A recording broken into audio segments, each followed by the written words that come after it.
What gets me is what we talked about earlier, the enormity of it, the scale of it, that I can open up my computer, write a piece of software that encodes some physics and some knowledge of the universe and is able to replicate the vast majority of the history of our universe at large scales. Or I can write down an equation that captures it. That here we are, monkeys on the surface, apes, sorry, biologists, apes on the surface of a unremarkable planet in the corner of a spur of a spiral arm can sit here and talk about supernova, interstellar visitors, traveling to Mars, the origins of the universe itself. That's what gets me.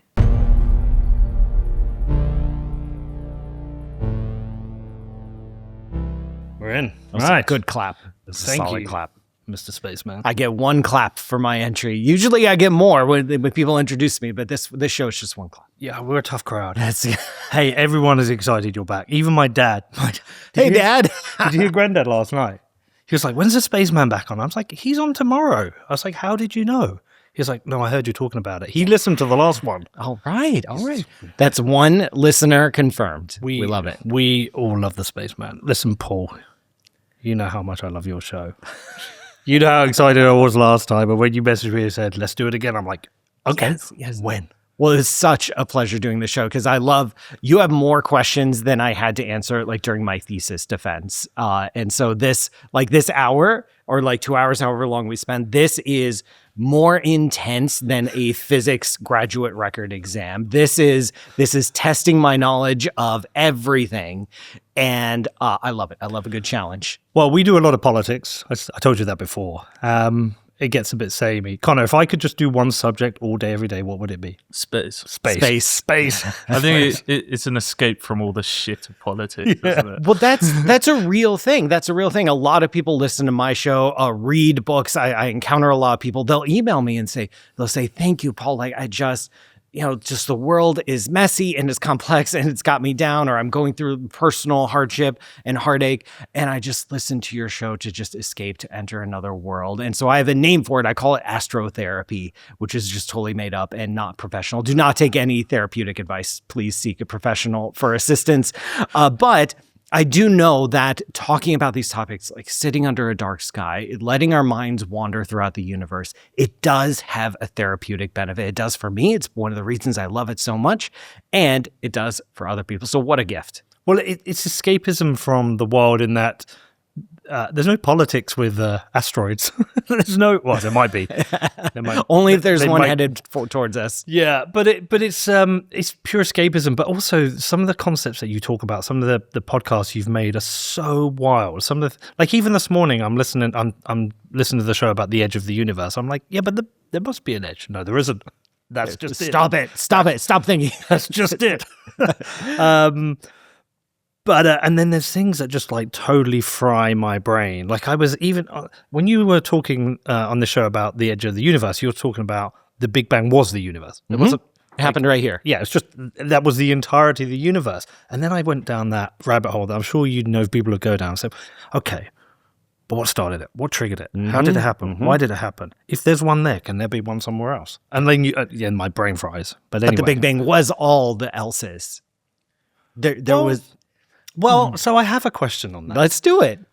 Could there have been other Big Bangs in other... Could there be other universe? Not the multiverse, like just another universe. Whew.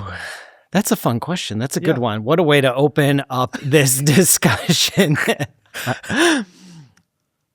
It depends on what you mean by universe. We have our universe. Which by definition is all the things. It's all the stuff. Yes. So it's the entirety of material existence. In our universe. The universe. In the universe. The universe. But we do that, we say that with the knowledge of our universe. But if our universe could exist, pop into this unknown space, unknown time for unknown reason, there could be others. Other unknown spaces. Absolutely. there's a lot we don't know about the universe. There's a lot we do, which is why we have professional cosmologists, but there's a lot we don't. And especially, we do not understand the earliest moments of the Big Bang, the earliest moments of the universe, where things get so crazy, so wild, was so far beyond our current understanding of physics that even our normal conceptions of time, of space, of length, of duration, of cause and effect crammed down into this quantum mush where we can't make heads or tails of it. And we don't even know if we're asking the right questions when it comes to the origin of the universe. Like the word origin applies a cause, an agent, a beginning, a start.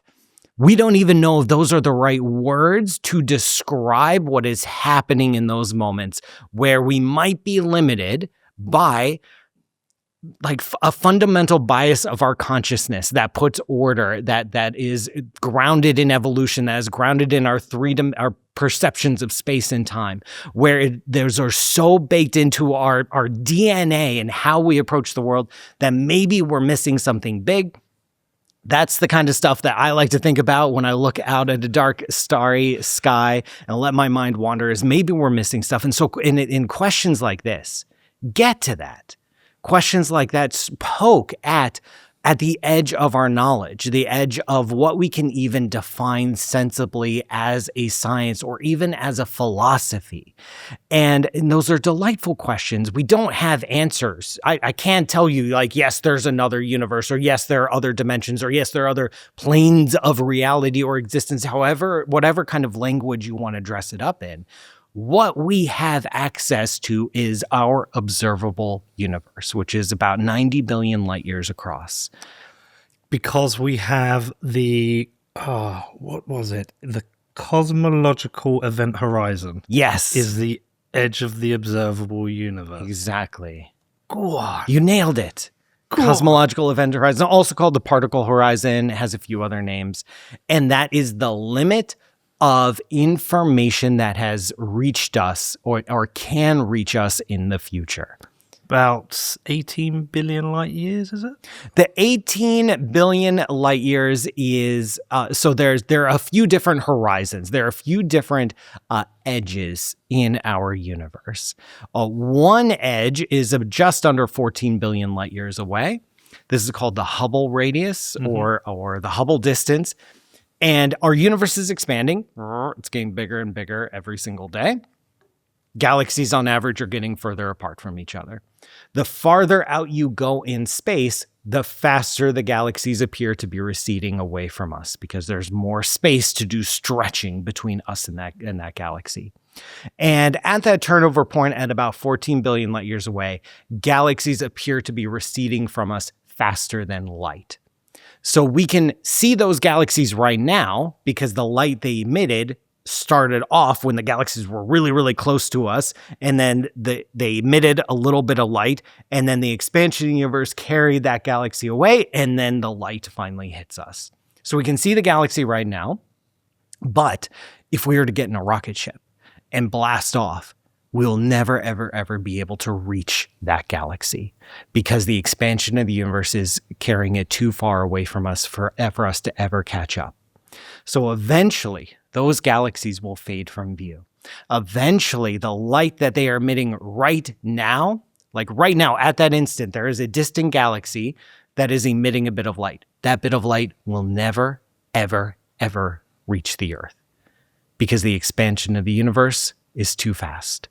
It's too far. It's too much. So the parts of the universe we can't observe, the unobservable, can we have any concept of how big it is? Or is it immeasurable? Could it be infinite? It could be infinite. We honestly don't know, and we probably can never know because there is a limit to how far we can see. There's a limit to how far we can ever see into the future, assuming that the expansion of the universe continues as it is, which we don't know if it might change, but as of now, everything we measure, everything we observe suggests that it will continue to expand. If the universe continues to expand, then there are regions of the universe that are so far away that we'll never see them. that their light will never, ever reach us. And it's never reached us in the entire history of the universe. How big the universe is outside of our little observable bubble, we don't know. It could be incredibly large. It could be medium large. It could be infinitely large. We don't know. Does it have a shape? We don't know. You're going to hear that a lot today. Yeah. like it's just, we don't know. We don't know.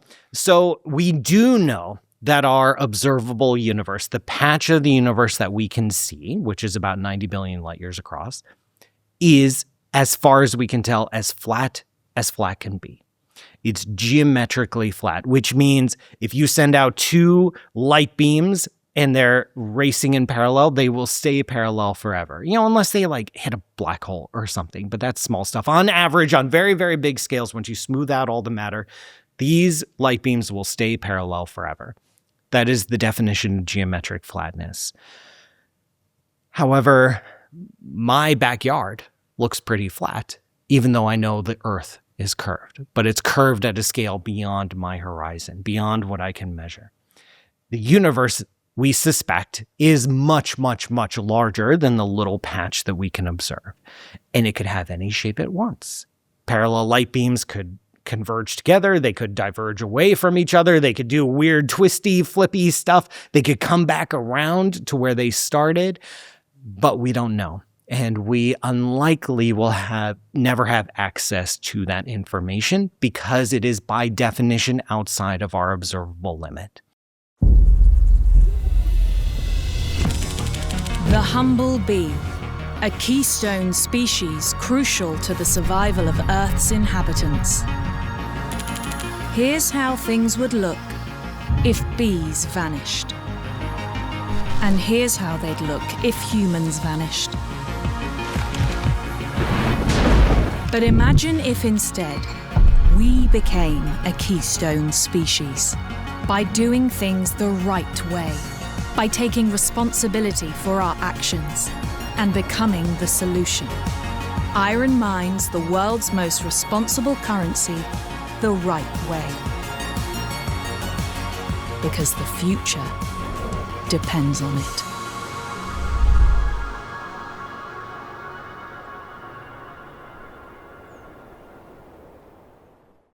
So, if the universe is finite, and we are in the galaxy we're in, there's galaxies above us, below us, to the sides of us. Yeah. Are there galaxies that don't have galaxies in every direction? As far as we understand, one of our basic foundational assumptions about the universe is that it's called homogeneous. Like homogenized milk. It's all the same, that there is no privileged position, that there's no privileged perspective, that there's no privileged location. There's nothing that on average is any different than anywhere else. So if we stand here in the Milky Way galaxy, which we tend to do, and we look around, we see galaxies everywhere we look. The cosmological principle, this idea that the universe is homogeneous, tells us that no matter where we go, if you pick any galaxy in any of our surveys, anything we've mapped in the universe, and if you were to snap your fingers and instantly transport yourself there, and you look around, you'll see different galaxies. You won't have an Andromeda next to you. You won't have a Laniakea supercluster over there. You'll have a different arrangement, but still everywhere you look, you'll see roughly the same kinds of galaxies with the same numbers, the same typical sizes, the same average distances. That no matter where you go in the universe, your universe looks roughly the same. So there's no galaxy where there's a Paul and a Peter sat there and there's no galaxies in that direction. They're just over here. Exactly. On average, on very large scales, like obviously if we look in our local universe, and if you make a small enough box, say it's 10 million light years on a side, there's an Andromeda galaxy right there. I don't know if I'm pointing to the Andromeda galaxy right now, but say there's an Andromeda galaxy right there, and then there isn't one there. There's just a blank space right there. So in any local patch, in any small patch, and for cosmology, 10 million light years is kind of small, is very local. You can have all sorts of differences. And if we were to transport you to a different galaxy, yeah, there might be a completely different, there are a few galaxies over here and there's nothing over here. You go to a different galaxy somewhere else in the universe, there's a bunch of galaxies above us and nothing below us, et cetera, et cetera. But once you make your box big enough, once you start averaging out, and that scale is around 100 million light years across, it all evens out. We call this the scale of homogeneity. We've actually been able to measure this with our most massive and most complete galaxy surveys. We've seen this transition point to where the universe, if you zoom out enough, looks pretty much the same. There are weird patches of emptiness, though, right? Oh, yes. Yeah. There are many weird patches of emptiness. This is one of my favorite topics in cosmology. These are called the cosmic voids. I like to think of myself as one of the top 5 experts on cosmic voids in the world because there are about 5 people working on cosmic voids in the world. And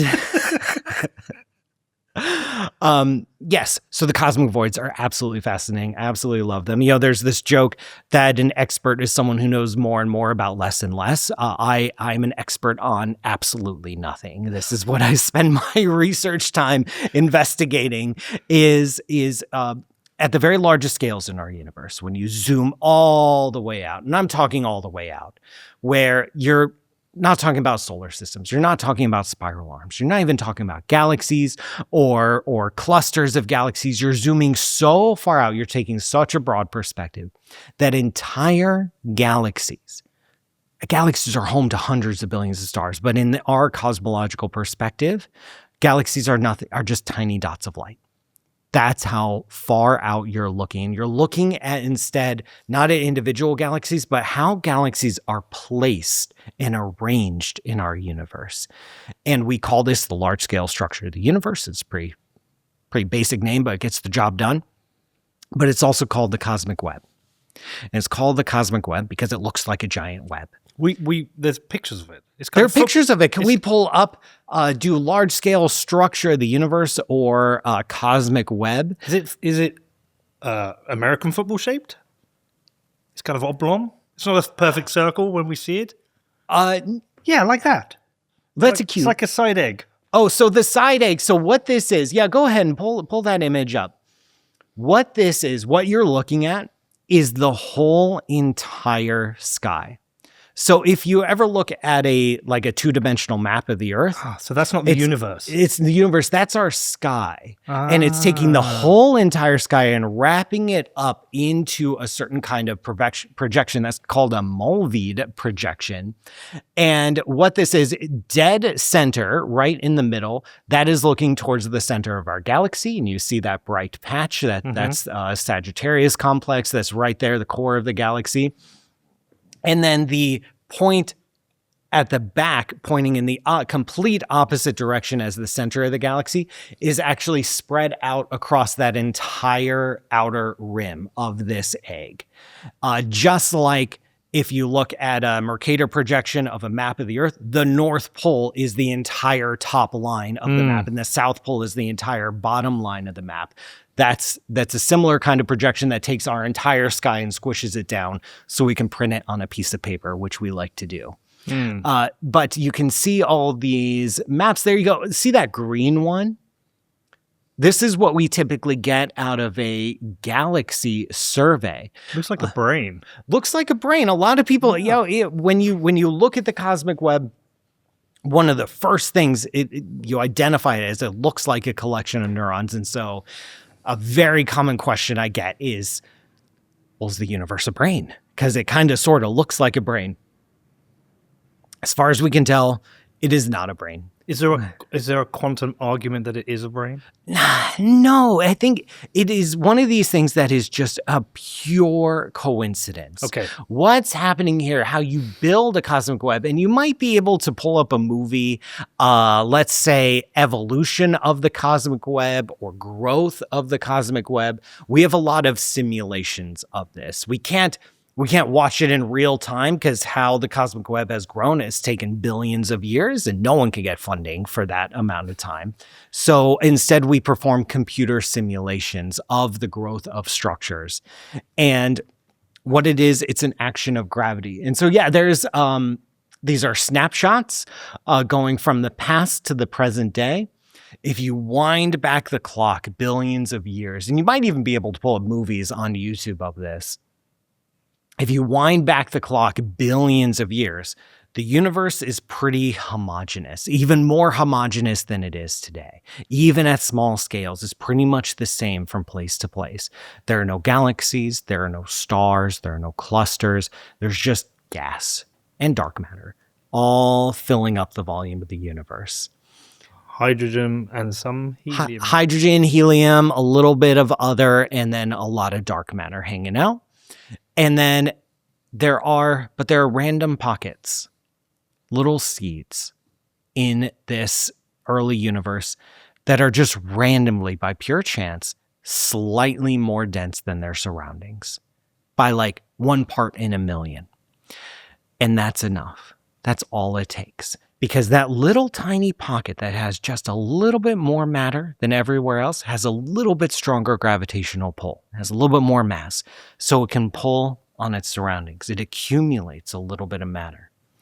And then that makes that little pocket even more dense.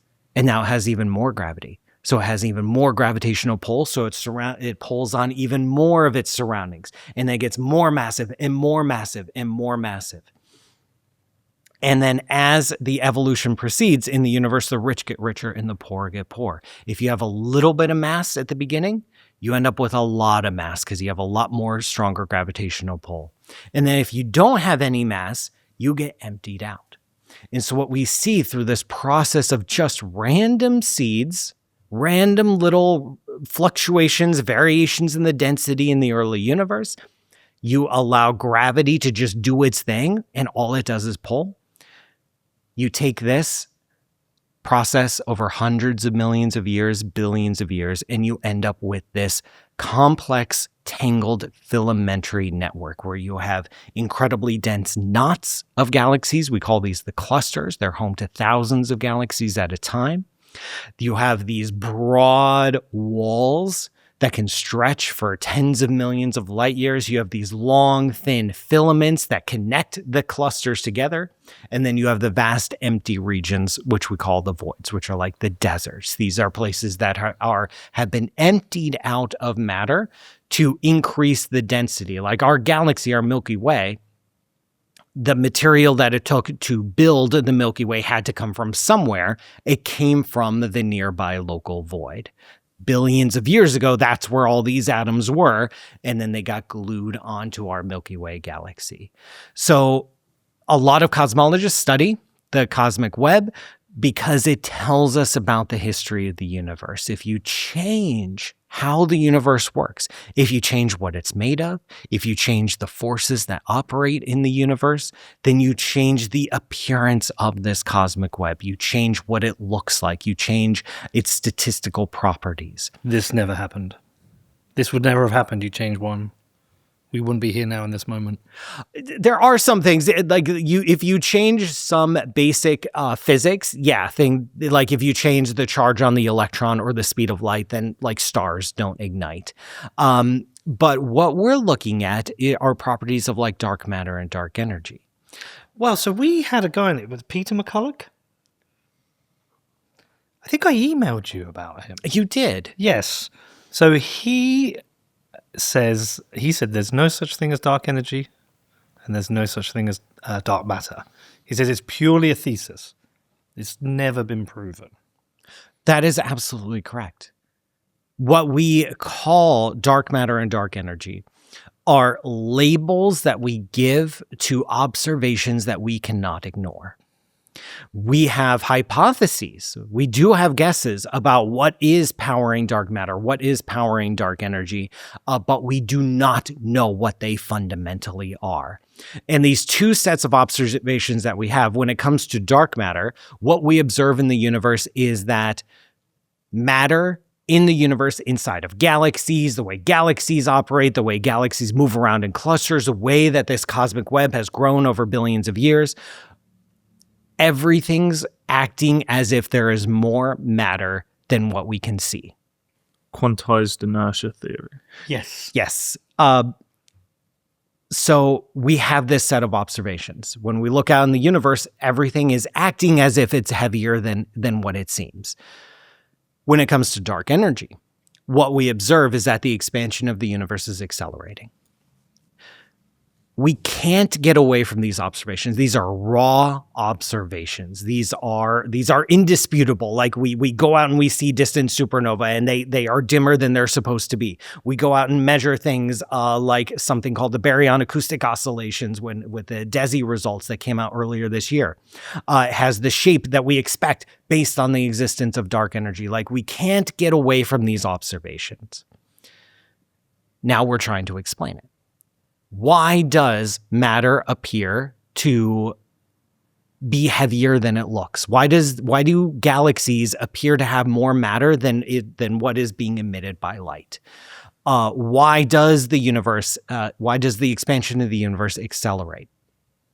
So we have hypotheses for both of these, and we treat these two problems separately, although there is a lot of work, including work I've done, that suggests that maybe there are connections between dark matter and dark energy. And for dark matter, we strongly believe that there is a particle or set of particles that we have yet to discover. These are particles that exist outside the standard model of physics that we have not encountered in any of our experiments or in the laboratory yet, that this particle floods the universe, makes up roughly 80% of the mass of the universe, but does not interact with light or with normal matter. But it does have gravity, which allows it to bind together galaxies at very, very large scales. That's our best guess. It is just a guess. It is just a hypothesis. We have not identified a dark matter particle. We've been looking for them for a couple decades now. Are there alternative theories? So there are alternative theories. Of course there are. If you get 10 physicists in a room, you get 12 opinions. There are alternatives, but alternatives face enormous challenges. What I like to say is that the dark matter theory, this idea that dark matter, to explain this raft of observations that we can't get away from, it is not a great idea, but it's the best we got. Because this one simple idea that, hey, maybe there's a particle that floods the universe that doesn't interact with light. This one idea has so much explanatory power. It is the simplest idea that we can come up with that explains the most amount of data. So this idea that there is a particle that doesn't interact with light, this explains the properties of the light we get from the very early universe, something we call the cosmic microwave background. It explains the structure and evolution of the cosmic web. It explains galaxy rotation curves, stars moving around in their galaxies faster than they should. It explains what happens when galaxy clusters merge together. It explains those observations.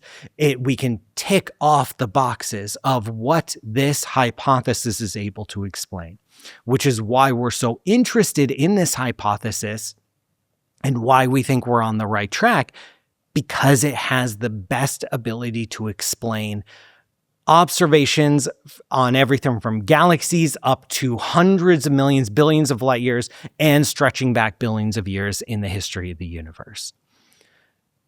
Major weakness, we haven't identified the dark matter particle, and we know that we are perfectly aware of that fact.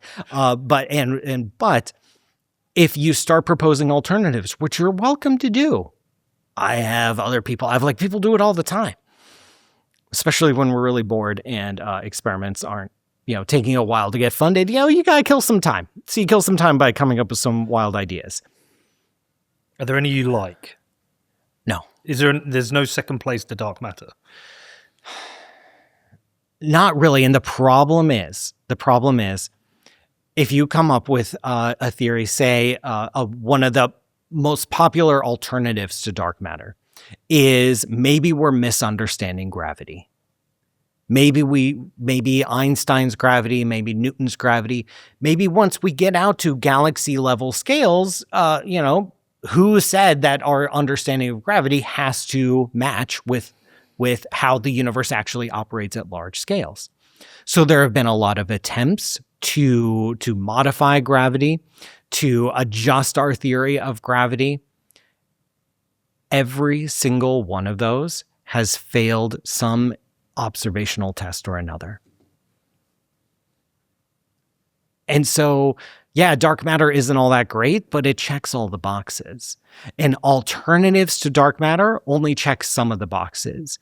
And what you end up happening once you dig deep into these theories and you start to make predictions about how stars should operate in galaxies, how galaxies should operate in clusters, how the large-scale structure of the universe should evolve, how the early universe should behave. Once you start doing the work of trying to meet all observations, you end up coming short every single time, and you end up having to invoke the existence of dark matter, no matter what. Maybe less dark matter, but still some dark matter to be able to account for all of our observations. And so scientists are conservative, not like MAGA conservative, but conservative because we force ourselves to use the simplest explanation possible for the widest array of observations, and we are locked, our hands are tied by the data. Nature is the ultimate arbiter of all of our decisions and all of our ideas. Who cares if an idea is good or bad? What matters is if it agrees with the data. And right now, dark matter, as bad as an idea it is, and it has weaknesses and it has flaws, has the most explanatory power. Dark matter isn't the God particle, or is it the God particle? It's very, very different than the God particle. It's the devil particle. It's the devil particle. Hold on. So the God particle, the Higgs boson? The Higgs boson. What is that? The Higgs boson is not a hypothetical particle. It's a real We've discovered deal. it, right? We've hypothesized it way back in the 1960s. And then in 2012, you feel free to fact check that date, we observed it directly with the Large Hadron Collider. Yeah. So the Higgs boson, named after Peter Higgs, that looks like an image from a reconstruction of tracks in a particle collider, which is great. That's exactly what we're talking about. The God particle, which comes from the title of a popular science book, no one in physics called it the God particle. Okay. In fact, some of them called it the goddamn particle because it was so hard to find. What the Higgs boson does, is two things in our universe. It's a very, very important concept and one of the key concepts behind the standard model of particle physics. We know of four forces of nature: gravity, electromagnetism, so lights, the magnets on your fridge, lightning bolts, all of that, and radiation. Hold on, let's test my knowledge. Is it the strong and the weak nuclear force? The strong and weak nuclear forces, yes. See, I have been listening. Electromagnetism and weak. What we discovered in the 1950s is that at high enough energies, when we crank up our particle accelerator experiments, these two forces merge together. So when you run an experiment like at the Large Hadron Collider or any other collider, if you reach a certain energy threshold, in that experiment, in that brief moment when everything's colliding and the energies are up and temperatures and densities are all up, there are only three forces of nature. There's gravity, strong nuclear, and then something we call the electroweak force. In our everyday existence, electromagnetism and the weak force couldn't be any more different from each other. The electromagnetic force is carried by the photon. It has infinite range. We experience it in our everyday world as electricity, magnetism, and light. The weak nuclear force is carried by three particles. These particles are so massive, they're called the W and Z bosons. These particles are so massive, they're more massive than protons. They're more massive than many of the particles that make up our everyday existence. They have incredibly short range. They reach like a femtometer or something like that, 10 to the minus 15 meters. They're incredibly short range. They do not live long. And the weak nuclear force is responsible for certain kinds of radioactive decay. These two forces couldn't be any more different than each other. And yet at high energies, they merge together into a single unified force. That's kind of weird. That's kind of a mystery. Like, how did these two forces that couldn't be any different than each other? It's like the worst rom-com you've ever seen, where like the couple, they're complete opposites and they hate each other, but then you put them in the same room and you turn up the chemistry a little bit and all of a sudden they fall in love. Like what is going on? It's Paula Abdul and the cat. Yes, exactly.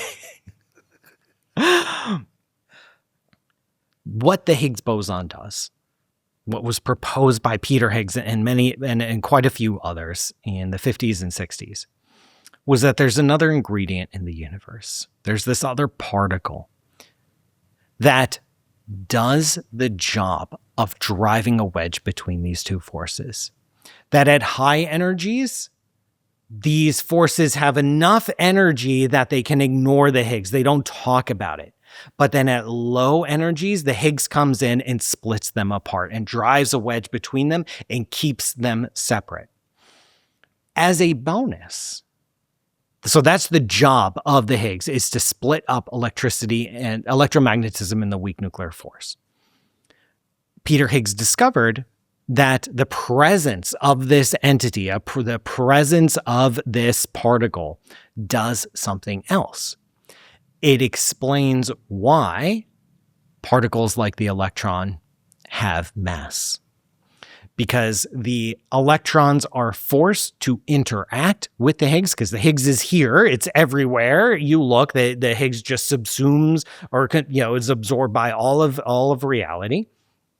It's just here. So if you're a particle, if you're an electron, you have to talk to the Higgs, you have to interact with the Higgs. And then that interaction is your mass. It manifests as mass in our everyday world. And so it's like this extra special bonus. The reason that Peter Higgs derived or proposed the existence of this particle was to create this separation between electromagnetism and weak nuclear. And then as a bonus, it's able to explain why particles have mass in the first place. So with dark matter, we're at the stage similar to the Higgs boson. We have the thesis, but we haven't had the proof. Maybe even a couple steps behind that, because yes, there are candidate dark matter particles. Okay. We have hypothesized not just this broad category of it's a particle that doesn't interact with light. We have proposed very specific particles with very specific properties that play certain roles in physics. We've gone looking for those particles because if this particle exists, then if I run this kind of experiment, it very rarely interacts with matter, but sometimes it does, so maybe I can capture it. We've seen nothing. We have not seen any evidence for any of our candidate dark matter particles. What does this mean? Well, this is science. We're not guaranteed. Our first guess isn't guaranteed to be right. The easiest explanation isn't guaranteed to be the best explanation for any of the data. So we're going to keep looking. So we're going to keep searching for dark matter particles. We're going to keep accumulating evidence observationally for the influence that dark matter might have. And we'll keep investigating alternatives to dark matter. We'll keep investigating theories of modified gravity, seeing if we can find one that is able to account for all the evidence. We're just going to keep working because that's what we do. In science, we don't just give up. We're like, oh, shoot. Well, I guess we're going to go back to being ignorant again. No, we wake up tomorrow and we try again. Okay, some dumb questions. The Higgs boson, if it's here, there, and everywhere, what is it? Care Bear. It's here, there, and everywhere. What's it made up of? What is it? It is itself. It's an entity in the universe. So the same way that electrons are electrons, top quarks are top quarks, neutrinos are neutrinos. We have a variety of particles that appear to be fundamental, that appear to be not made up of anything else. That as far as we can tell, they simply exist, they simply are.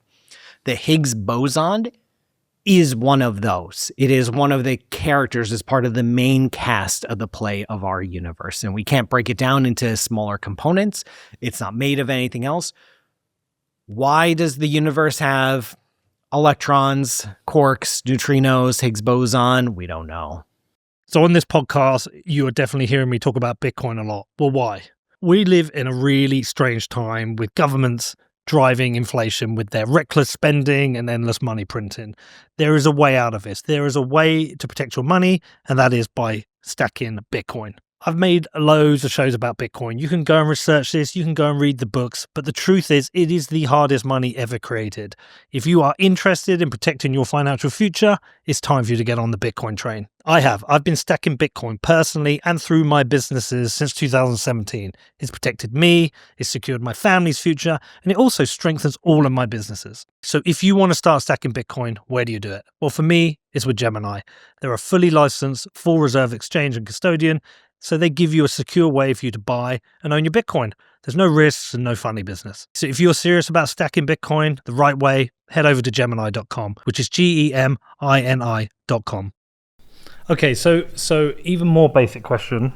What is a particle? How would you explain what it is? One of the coolest ways to view a particle is to not think of them as particles at all. Okay. So in our modern view of physics, which does not get enough airplay, but is absolutely breathtaking in its view of the universe, our view of the universe is powered by quantum mechanics, by the physics that we understand of how very, very small things work. It's also powered by special relativity, by how things operate at high energies and at fast speeds. And when we combine quantum mechanics with special relativity, we get a completely radically different view of the fundamental components of the universe. We call this quantum field theory. Quantum field theory powers all of modern physics. So everything we understand about forces, everything we understand about fundamental particle interactions is looked at through the lens of quantum field theory. And in quantum field theory, you don't think of particles. You think of fields. You think of these substances, these entities that exist throughout all of space and time. Each one of these fields correspond to a recognizable particle. So the electron gets a field, the electron field, or also known as the Dirac field, that spreads throughout all of space and time. The up quark gets its own field. Each neutrino gets its own field. The photon gets its own field called the electromagnetic field. Everywhere you go in the universe, love it. Everywhere you go in the universe, there are these overlapping fields that soak space and time like olive oil and vinegar in your bread. Most of the time, these fields exist at a very low energy level, just humming in the background. Every once in a while, pocket of that field can get an excitation, can get more energy, a little localized vibration. And that little localized vibration can then just travel down, just like a ripple in a pond. We call that localized excitation of a field a particle. It appears to us, it manifests to us as a particle, but really what it is a pinched off part of a field that exists throughout all of space and time and is a fundamental aspect of material existence, a fundamental aspect of reality. This lens has enormous power. The standard model of physics is based on the quantum field theory is baked into the standard model. This is how we understand fundamental interactions. This allows us to explain things like how can particles appear and disappear? How can particles transform themselves from one kind of particle to another? We look at this through the lens of fields, where if there's a lot of energy in one patch of the field, then we see a lot of particles. And then that energy can dissipate, and we count fewer and fewer particles. When one particle transforms into another particle during a reaction, what it is vibrations in one field exciting vibrations in another field and transferring that energy from field to field, and would manifest as the transformation of particles into other particles. So it's a much more powerful framework. It is a nasty mess of mathematics. People like Richard Feynman got Nobel Prizes for giving us tools to navigate the mathematical mess. It's very heavy mathematics, but it works and it's powerful and it's able to explain most stuff. A lot of stuff. There are a lot of unknowns. There are a lot of things we do not understand about particle physics, but the stuff we do understand, we measure to an insanely high prediction, and it matches exactly what we expect from quantum field theory. It's all a bit weird. Yeah, isn't it? When you think about it. Yeah. Life is. Well, so whether the standard model of physics was born as part of the Big Bang, you can correct even my questions if they're wrong. But I think you'll know what I'm trying to ask. You say physics always gets a bit weird at the at the very early universe level, but we end up with this standard model of physics that creates galaxies and creates our stars and the planets that go around them, and eventually the gases and everything we need to create life. So you and I sit here with 2 podcasts, and we can make something that gets sent around the world. But it's weird that it all works just in the right way, so this can happen. And so, is that luck, chance, or is there the argument that there is a multiverse trying out all the different infinite number of models of physics, and this is one that works like this? Oh, yeah. How do I even... what is the question I'm trying to ask you here? I think you're asking why is there something rather than nothing? Yeah. How come it all works? How come it all works? Because like we talked about earlier, we have the standard model. We understand that there are certain quantum fields that inhabit the universe. They have certain properties that they do. We are not able to predict some of the properties of these fields. Some we can, but others we can't. Fundamental constants of nature we can't predict. We don't know why the speed of light is the speed it is. We don't know why the electron has the mass and the charge that it does. Yes, the electron gets its mass through its interaction with the Higgs, but it's a strength of interaction. How strongly it is connected to the Higgs determines its mass. So why does it have that connection and not another connection? We do not know why the electromagnetic force is really strong. We do not know why the strong force is even stronger. We do not know why gravity is so dang weak. It is billions of times weaker than any other force. You can list between 1 and 2 dozen numbers that we must feed into our theories. We must feed into the standard model in order to get predictions out at the other end. Once you observationally determine those numbers, once you make those measurements and you feed it into the machine, then we can explain not all, but we can explain a lot of particle physics. So we know we're on the right track, but there appear to be numbers that we can't explain. If you were to change any of these numbers, then you end up with a different universe. Then you end up with universes where galaxies never form. You end up with universes where nuclear fusion never happens. You end up, and there are even deeper fundamental numbers. Some of the numbers I like to think about, like we have 3 dimensions of space and 1 of time. If you have more than 1 dimension of time, then like all of causality breaks down. If you have more than 3 dimensions of space, then light radiation dilutes too much and you have no starlight and you have no electrical interactions and you just have a dark, empty universe.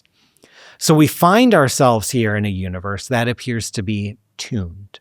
Designed for us. That if you were to change any of these fundamental numbers, then we wouldn't be here talking about these fundamental numbers. There's no answer to this question. There are responses. There are lines of thinking that we can approach when we talk about these. One is that Just because these numbers appear fundamental to us does not mean that they are actually fundamental. We do not have a complete theory of physics. If we did, I would be out of a job. Probably making more money, but I'd be out of a job, at least a physics job, because we'd be done. We know we're not done. Out of a job as a researcher, not as an explainer. Okay, fair enough. You can still do this. I might still do this. Yeah. Talking about something else. Maybe I'd be talking about politics. Oh, no, I still want to explain. But you'll just have, I know the answer. Oh, I know the answer. Is there an edge of the universe? Yes, there actually is. I'd be saying I don't know a lot less. Yeah. It could be that as we develop more complete theories of physics, as we push to higher energies, as we search for more fundamental ideas, that some or all of these numbers become folded into the theory itself, that we can explain why the electron, like the electron mass has this mass. Right now, we don't know why. And if it had any other number, our universe would blow up or something. But there could be a reason for it. There could be a particular interaction or fact or facet of reality that forces the electron, that it had no other choice. That the universe, one way to put this would be, it could be that if we understand fundamental physics at a very deep level, that the universe could have no choice but to have the properties that it does, in which case our existence would be an inevitable conclusion because there's no other possibility. That's satisfying to one level, unsatisfying at another level, which is at the end of the day, you still have physical laws, and you can ask, well, okay, if we can explain how the electron got its mass, what about the rule that led to the fact that the electron had its mass? Why is there a physics in the first place? Like, why did the universe have these laws instead of some other set of laws? We can sit down on a piece of paper. We can come up with all sorts. Ask AI for like alternative laws of physics that don't exist. Why of all the possible laws of physics that could govern how the universe behaves, why this one? Why is there a universe rather than no universe? Why is there even existence when there didn't have to be existence? These are very, very deep and very fruitful philosophical conversations. They hurt the brain. And they hurt the brain. They also make it feel so, so good. But do they? Like, does your growing understanding of space and cosmology, do you think it brings us closer to feeling connected or more further and just make us feel even more insignificant in this tiny little part of this galaxy? Have you met my son, the deep philosophical thinker? No, that's a very common reaction. Yeah. Where you look out at the stars, we pull up the cosmic web, where those images you showed earlier, our entire galaxy isn't even a pixel in one of those images. And it's tempting. It's very tempting to shrink from that, to just fall into an existentialist nightmare of cosmic insignificance, of faced with all these forces that operate over billions of years and over billions of light years, that where you could snap your fingers, erase the Earth from existence, and the universe just wouldn't even notice. It's hard to find meaning there. It's hard to find purpose there. I counter that, and that's because that's not how I feel at all. It is how I felt up until, I don't know, roughly when I had a family. And I realized that there is something special happening here on Earth. We're the only known place in the universe to host life. And even if we're not the only place, then certainly we are amongst rare company. There is something special. This is the only known place in the universe that isn't just alive. This is the only known place in the universe where music happens, where art happens, where engineering happens, where Bitcoin happens, where there is something special happening on the surface of this ball of dirt and water that nowhere else in the universe that we know of gets to participate in. And to me, that brings enormous significance. That brings enormous meaning. And it forces me to think to be like a steward of the earth, to protect the environment, because this is the only environment that we know of. Let's not fuck it up. Yeah, I mean, this is it, folks. And to preserve our heritage, and to keep making art, and to keep doing science, and to keep having politics, because there's nowhere else in the universe that gets to do it. So let's do it. Let's be humans. Let's be alive. Let's lean into what makes us special. Like, take your kids out and watch a sunrise. Nowhere else in the universe is anyone enjoying a sunrise. All right, so enjoy it. Get into a debate about politics. The Andromeda Galaxy, as far as we know, no one's debating politics. So let's debate politics, because it's something special that's happening here. It imbues the enormity of the universe, imbues me, it animates me with meaning and significance. Thank you for coming to my TED Talk. He always asks the best questions. He does. It's a good question. But do you think we're alone?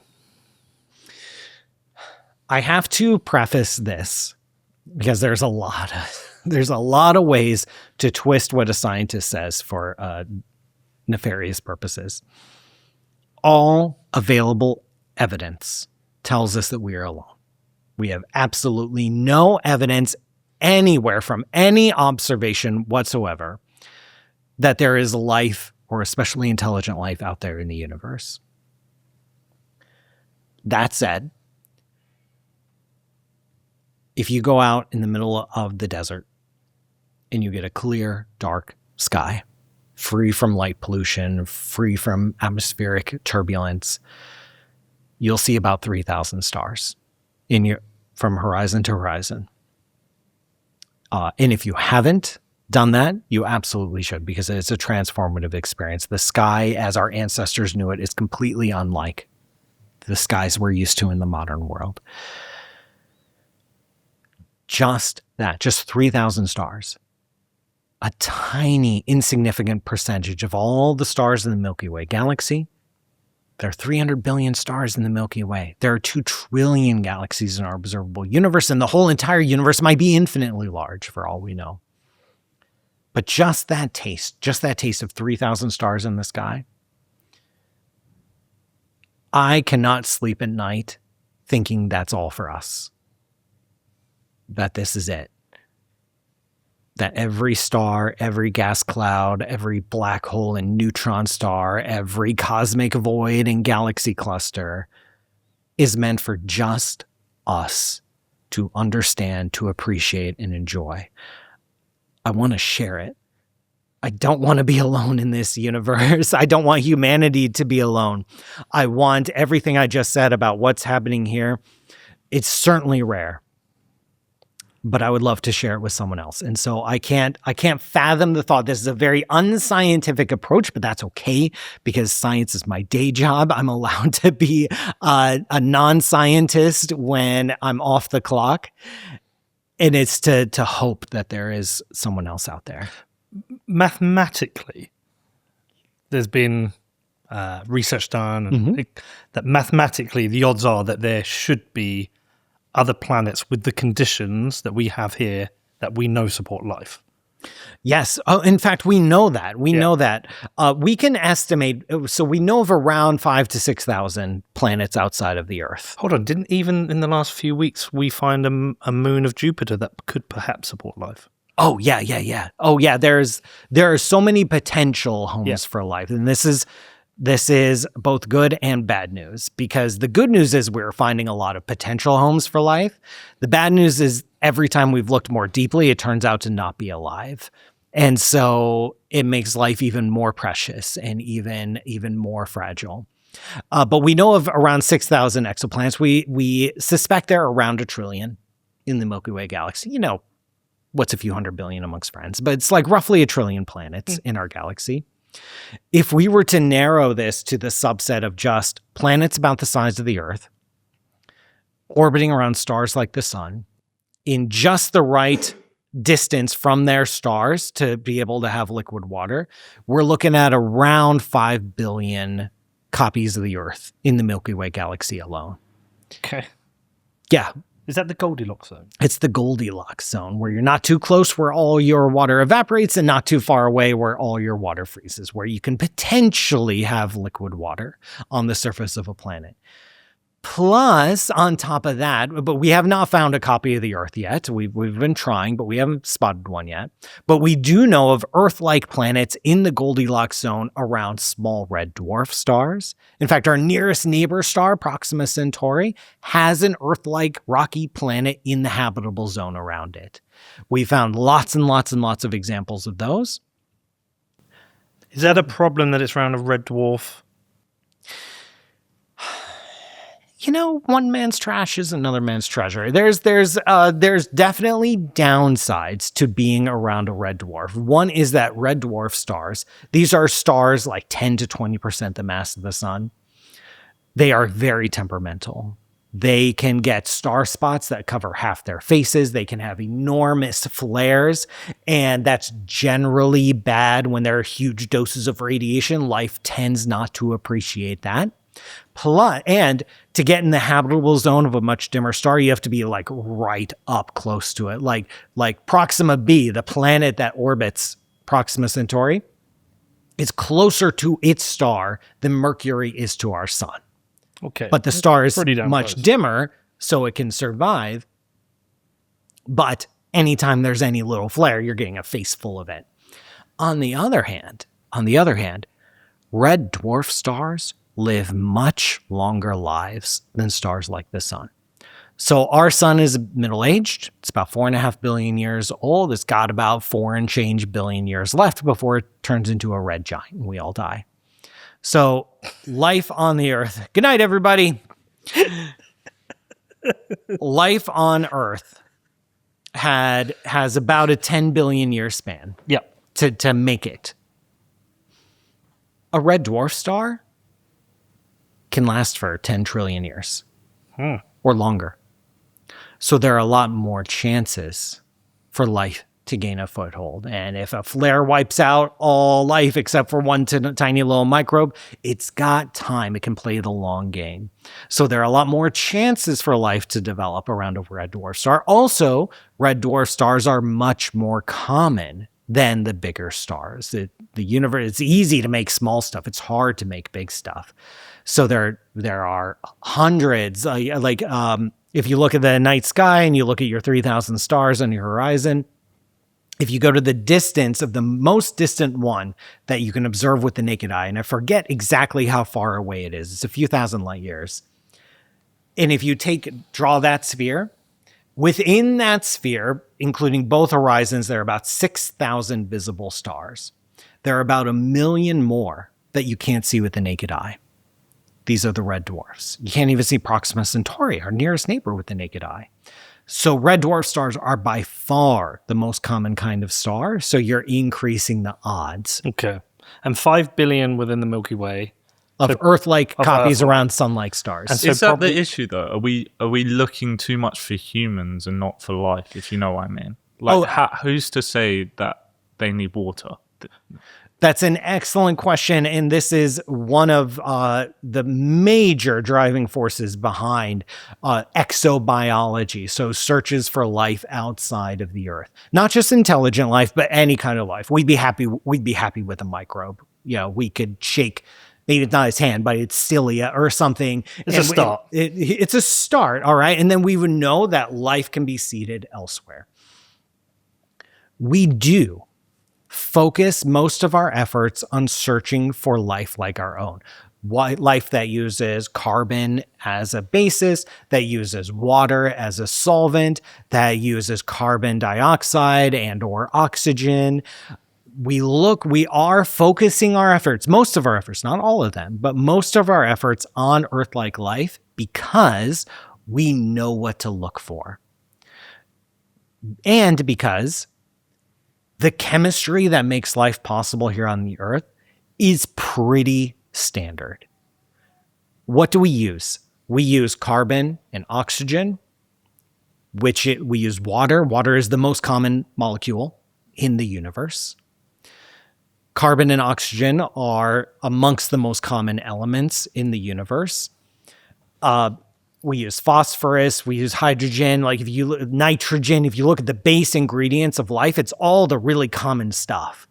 So again, adopting this principle that maybe there's nothing special happening here, then if life used this chemistry to get started here on Earth, then it stands to reason that there's likely copies of us elsewhere. There's similar Earth-like life somewhere else in the universe. Plus, we know what life on Earth does. We know its kind of byproducts. We know its kind of signatures. We know its chemical pathways. And when we're going out and we're sifting through the data, we're looking at alien atmospheres, we're looking for evidence for life, we know what our kind of life looks like. So we are intentionally narrowing our search path. We understand we are doing this. We're making a trade-off that even though we're looking for less chances of life overall, that if we find it, we'll hit jackpot and we'll know it when we see it. But we're also looking for technology. There is an entirely different branch, which is not generally, to a large part of mainstream astronomy. There are some professional astronomers at universities and institutions that do look for signs of technology, especially this is the search for extraterrestrial intelligence. Most of their funding comes from private donors. Most granting agencies, the community of astronomers isn't very interested in this for two reasons. One is that there is a large social stigma attached to it, whether we like it or not. And two, after we started SETI programs in the 1950s, and we've seen nothing. We've seen no radio signals. We've seen no detection of any alien intelligence elsewhere in the universe. We've done studies. We've done maps. As far as we could tell, the galaxy is quiet. The WOW signal? The WOW signal, it is interesting. Like we do have anomalies, which if you browse the papers published every day in astronomy, there's like 40 to 60 papers published every day. Half of them are about anomalies. Like there's a bunch of stuff in the universe that we can't explain. There's weird stuff happening all the time. The WOW signal, which was detected in the 1970s, I believe, 1977, if I had to guess right, at the Big Ear telescope outside of Columbus, Ohio. I couldn't make this up if I tried. It was a radio telescope that had served its primary astronomical mission and then was repurposed for SETI searches and was scanning the skies, looking for interesting radio signals. This signal came in out of nowhere, lasted, I think, a few seconds, was incredibly bright, incredibly powerful and energetic, and then faded away. It became the WOW signal because the guy who was reviewing the data, the printouts of the data, saw this big spike and circled it and wrote WOW. And so that's WOW signal. It has never been repeated. We've done multiple scans multiple times in that same area of the sky and there it is, the printout of the data. Wow. Great handwriting. No one writes cursive like that anymore. That means... when you look at all those numbers, does that mean anything to you? Absolutely nothing. It just looks like the Matrix. There's Agent Smith in the bottom right-hand corner. Yeah. There's Neo there. That's 6 there. So this is a printout. This is code that represents the strength and timing of certain signals, and they have developed a certain standard with this telescope. Those numbers don't mean anything to me, or probably most professional astronomers nowadays. So the truth is, of course, everything, we've found nothing yet, but we're still looking. Of course, we're still looking. Professional astronomers attached to institutions, NASA, we are very, very interested in life outside the Earth. We are very curious if we are alone. We believe that the most likely way to find life outside of the Earth is to hunt for non-intelligent life. If intelligent life was common, you can make a reasonable argument. People disagree with this argument, so please feel free to disagree with this argument. That if intelligent life was common, we would have talked to them by now. They would know that we exist. We would know that they exist, and we'd start chatting. We would be receiving signals from distant civilizations. We would see evidence for alien architecture, mega projects throughout the galaxy. But how difficult, say, would it be for us to get a signal to a different part of the Milky Way? It's actually quite complicated if it's a certain distance away. It's actually exceedingly difficult. In fact, our most powerful radio broadcasts, the broad range broadcasts, the globe spanning radio emissions, they don't even make it to Proxima Centauri before they sink into the background and are just subsumed into the noise, the background general noise of radio emission in the galaxy. So it's difficult. It's very difficult. So they could just be nearby and we just can't communicate with each other. Exactly. Like aliens, intelligent civilizations may be closer than we think, but intelligent civilizations are almost certainly guaranteed to not have the same level of technological development as us. Like we just figured out radio 100 years ago, which is basically yesterday. It's not even yesterday. It's an eye blink ago. Yes. And any random technological civilization is either going, if you just had to randomly guess where they're going to be, they're either still banging rocks together or they're like hopping around the stars, Star Trek style. Or they've destroyed themselves. Hey, there's that too. Do you know the Fermi paradox? Fermi paradox.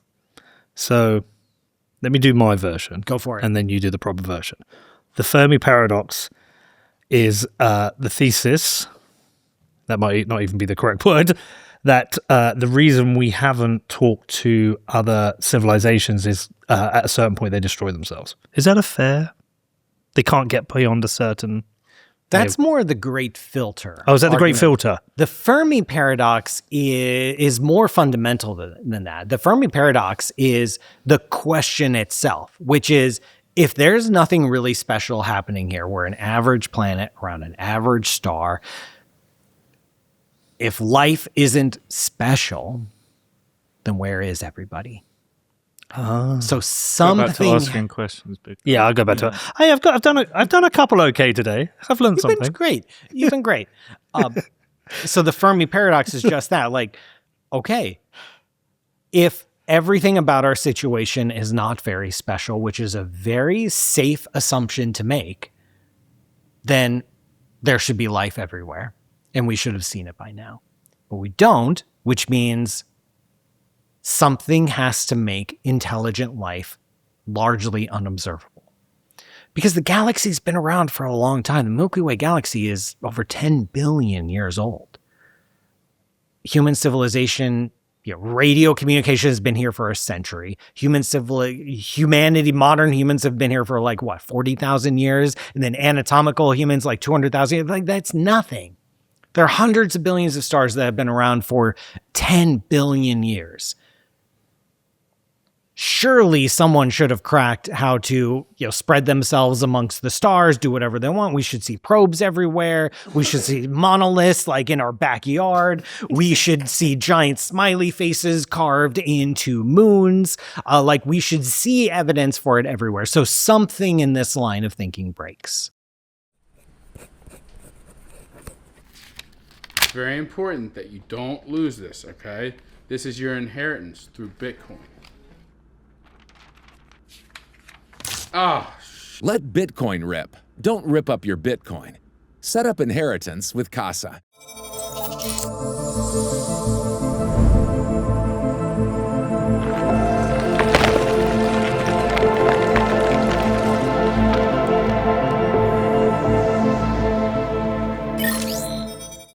If we were able to observe an exoplanet that we felt that was almost identical to Earth in terms of its star it's around and its makeup of its atmosphere, all similar, would we be able to tell if there's life on it from here? Is there observations or tests we can do? Yes. And this is a huge program within NASA, and this is actually one of the target missions of the James Webb Space Telescope, and then one of the target missions for follow-up missions to the James Webb Space Telescope, which is to hunt for what we call biosignatures. These are the signatures of life existing on a planet.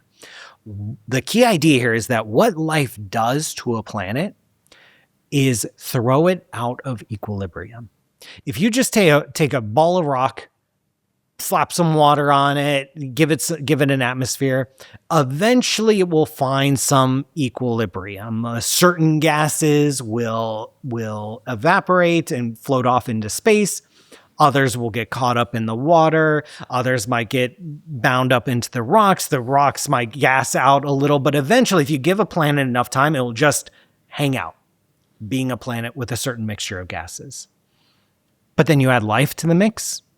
Life changes that equilibrium because life takes in certain elements and spits out other elements. The biggest example here on the Earth is the presence of oxygen. Oxygen is rarely, if ever, in abundance in an atmosphere because oxygen can be broken down by ultraviolet radiation from any star like the sun. But we have a lot of oxygen on the Earth or in our atmosphere. We have a lot of oxygen because it's a byproduct of photosynthesis. The presence of life on Earth has changed the equilibrium of what our planet's atmosphere should be. So, let's go out and look at some planets. We'll look at types of biosignatures. This is even more detailed than that because this is going down into samples that we can collect from the Martian surface or from moons in the outer solar system. But the same principle applies where life changes what should have been, what would happen inorganically. So if we look at an alien atmosphere, and we can, because every once in a while when we look at these planets around other stars, sometimes the planet swings in front of the face of its star. In fact, this is how we detect it. And in that time, the light from that star passes through the atmosphere of the planet before traveling through space and then reaching our telescopes. So we can look at the light filtered through the atmosphere, and we can use that to figure out what's in the atmosphere. And we do this all the time. The James Webb Space Telescope is doing it all the time, characterizing the atmospheres of alien planets. And if we happen to see a planet with multiple biosignatures, if we see a lot of oxygen, if we see a lot of maybe suppressed carbon dioxide, if we see a bunch of methane, which is a byproduct of life, if we see a bunch of biosignatures, then we'll have confidence, not proof yet, that will take a lot more work, but confidence that this planet is being changed by life. It's being thrown out of equilibrium because of metabolism, because of life. And that's very interesting. Is there a successor plan for the James Webb? There's a concept of a plan. It's called the Habitable Worlds Observatory, or HWO, which is like James Webb, but bigger. Right now, it is just a concept. It's in planning. It's in science definition phase. Also, NASA's kind of going through a moment right now where we're not even talking about present missions that are ready to go on the launch pad, so let alone missions that won't launch for another decade. So we are, and the point of the Habitable Worlds Observatory is to have a list of, say, 1 to 2 dozen target planets that we have hints of life for, and then really dig in and get a lot of high quality data about their atmospheres to really, I don't know, is that what came up with HWO? I believe, it's fair because there are all sorts of concepts and plans out there. Look at that thing. When the James Webb launched, how anxious were you during launch? Because I'd followed it for years. Yeah, it was like, this thing is $1 billion over budget, maybe more, $10 billion over a decade late. Yeah. Oh my gosh, if it blows up on the launch pad. Or one little thing gets stuck in deployment, that may have been so damaging that modern astronomy as we know it would cease to exist. Because so much money, so many resources were sunk into the James Webb. So many astronomers spent their entire careers preparing for the James Webb and are currently directed in lines of research that utilize the James Webb. It may have been such a tremendous catastrophe that whole sections of modern astronomy would have just withered on the vine. And then the public and political appetite for funding astronomy may have dried up. A lot of pressure. What's your favorite thing that's come from the James Webb? One of the other reasons that the James Webb was built, it's not a single-purpose instrument. Mm-hmm. It is an observatory. It's a multi-purpose observatory, but it had several goals in mind. Like, we designed it with a certain set of characteristics and properties and capabilities to achieve certain goals. One was hunting for life outside the Earth. Another one was pushing back into the early universe. The further out we go in space, the deeper we go into time, because that light has taken longer and longer and longer to reach us. So by pushing out billions of years and observing ever more distant galaxies, we are observing the younger and younger universe. The James Webb was designed to push all the way back to the dawn of the first stars, the emergence of the first galaxies. This is a completely unobserved epoch in our universe. We have maps of the local universe. We have light that has survived from the very early universe, but then that middle part, when the first stars came on, when the first galaxies formed, we don't have any data. We do not know how the first stars and galaxies emerged.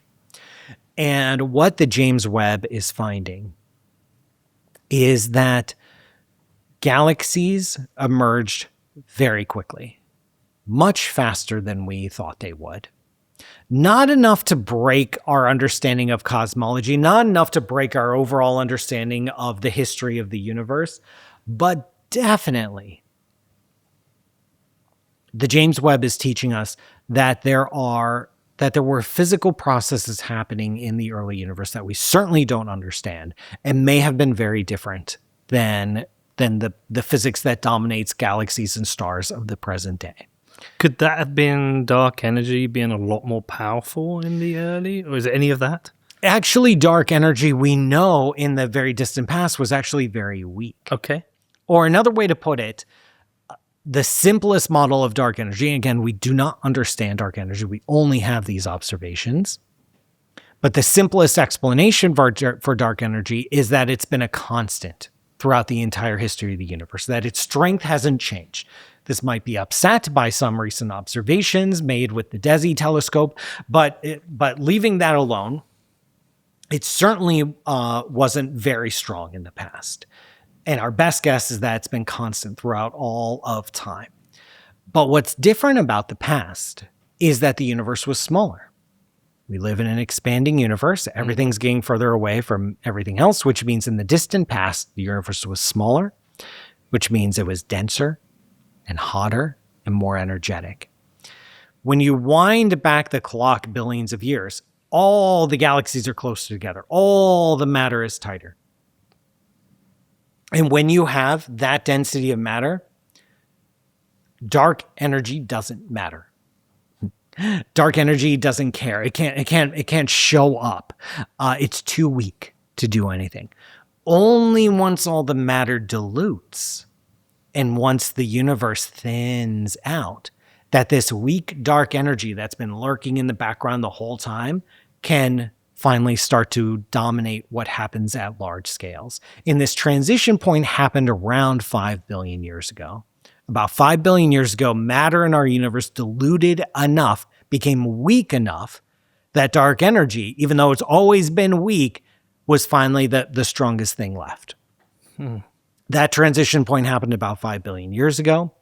There are some models, there are some theories that posit that maybe in the very early universe, dark energy had a period of being very strong and then got weaker.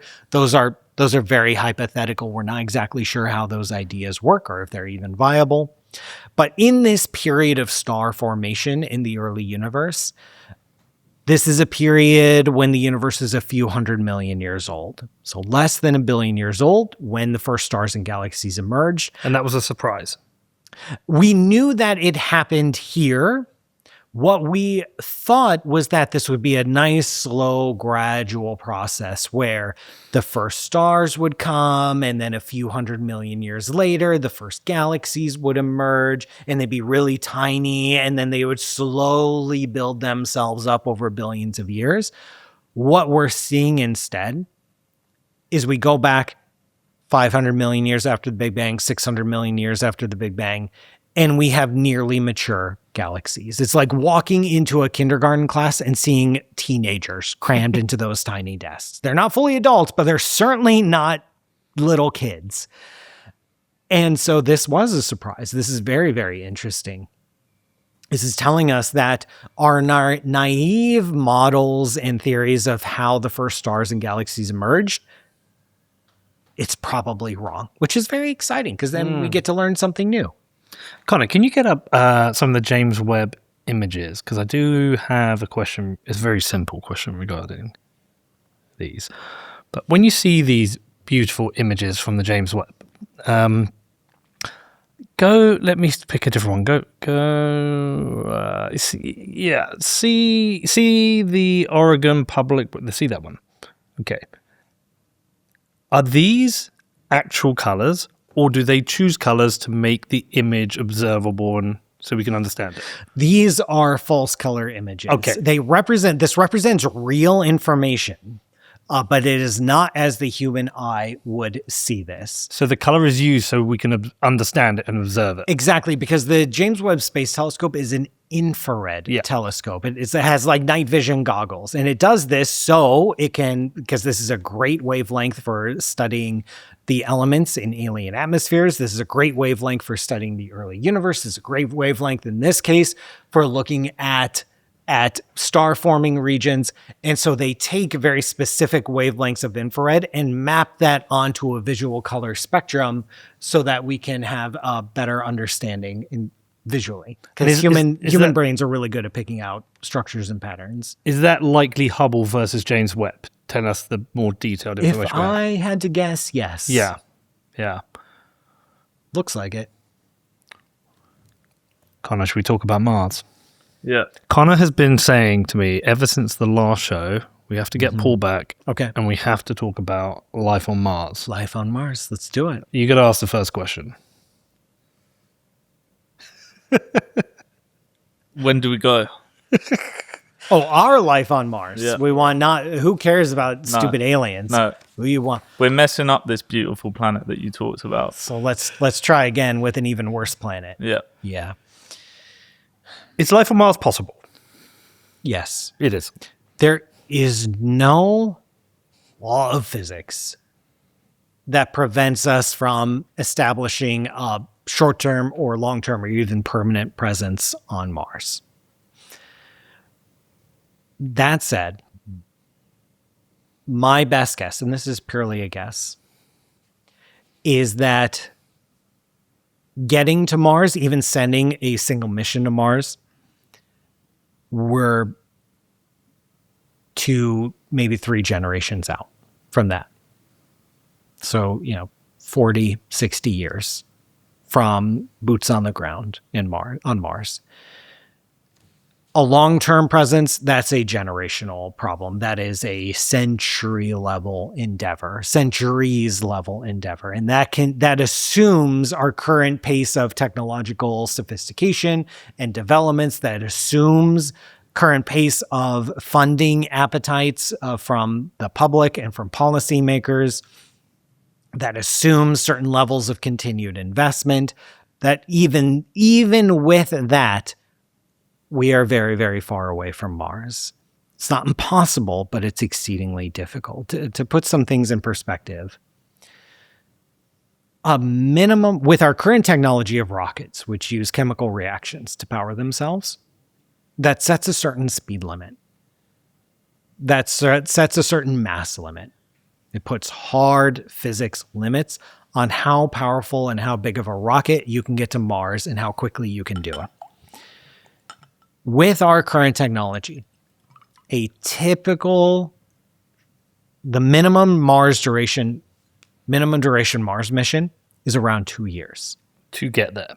It's about 6 months to get there. Okay. Then you gotta wait for our orbits to align again. So we're on the same side of the solar system, and then 6 months to get back. So how many launch windows are there a year? It's every 2 years there's a launch window. Wow. So we only get a chance to go to Mars roughly every couple of years. There are some other ways to do it, like the Escapade mission to Mars was supposed to launch yesterday, actually. They got delayed, if I remember right, because there was a cruise ship near the landing platform, and so they had to call it off, which I wouldn't be surprised. This was a Blue Origin's launch. This is Jeff Bezos' company. I wouldn't be surprised if Elon Musk hired the cruise ship to drive by and scrub the launch. Billionaire games. There are some other ways to do it, but it's very slow because you have to do some long loping orbits. You have to do some gravity assist maneuvers. The direct route is you only get a shot every couple of years. So that puts another major impediment on that. Like, imagine building a car, but you only get to run the car once every 2 years to see if it works. How long is that window in that 2 years? Is it a day? They said cloud cover prevented it from taking off. I think that was one of the delays, and then there was another delay because there were launch interference or landing interference. I could be wrong. This is internet knowledge. So, but is the window itself an hour, a day, it's week? a few months. It's a few like months, 2 or 3 months. Oh, you get a window. So if we get to the point when we do have, say, life on Mars, in that few months, we might send a few rockets up it. Exactly. And then there are also, that's for the fastest route, which is the route we'd have to send humans on. Yeah. For cargo, if you have a capsule, if you have a design that can spend a few years or like a good chunk of a year in orbit before reaching Mars, then you can launch anytime you want. And so you can have like a supply wagon train headed to Mars on these really long orbits. Hopefully you didn't pack fresh fruits or anything perishable in that capsule. Then you can have a steady supply of things you need, from food to walls, just stuff you need for anything to have on Mars. So the launch window is really about the preservation of human years. Exactly. Yeah. Exactly. And right now, because we're trying to get humans on Mars, we need to test human capable craft. So we can't test a spacecraft that's just going to hang out orbiting the sun for a couple years before it finally reaches to Mars to give us good information on what it's like to send a crewed mission. So a crewed mission, even the tests, even just uncrewed empty probes that are paving pathways for human missions, we only get to do that every 2 years. Okay. 2 years is longer than any human has ever been in space. 2 years, and this is 2 years at minimum distance, like 300 times further away than the moon, something crazy like that, like some gigantic number. The lunar missions were over and done with in roughly a week, spending no more than 2 or 3 days on the lunar surface. A crew sent to Mars would be the most distant humans have ever been from Earth, with no hope of rescue or resupply, unless it was all planned in advance with multiple stages and multiple missions with things already on the surface, new things, backup equipment already en route. Is that something we should do, is send things in advance? Useful Absolutely. things. We would have to. Okay. We would have to have things in advance. We would have to have things coming after. We would have to have this whole thing tightly choreographed. And if something goes wrong, they're not coming back. This isn't The Martian. Yeah, and then when we do send human crews, we've got to do a pretty good job at trying to land it in the same location, which won't be simple. It won't be simple. We've gotten kind of good at landing on the surface of Mars. Nothing with the weight of a human mission. So far, we've landed up to roughly 1-ton rovers.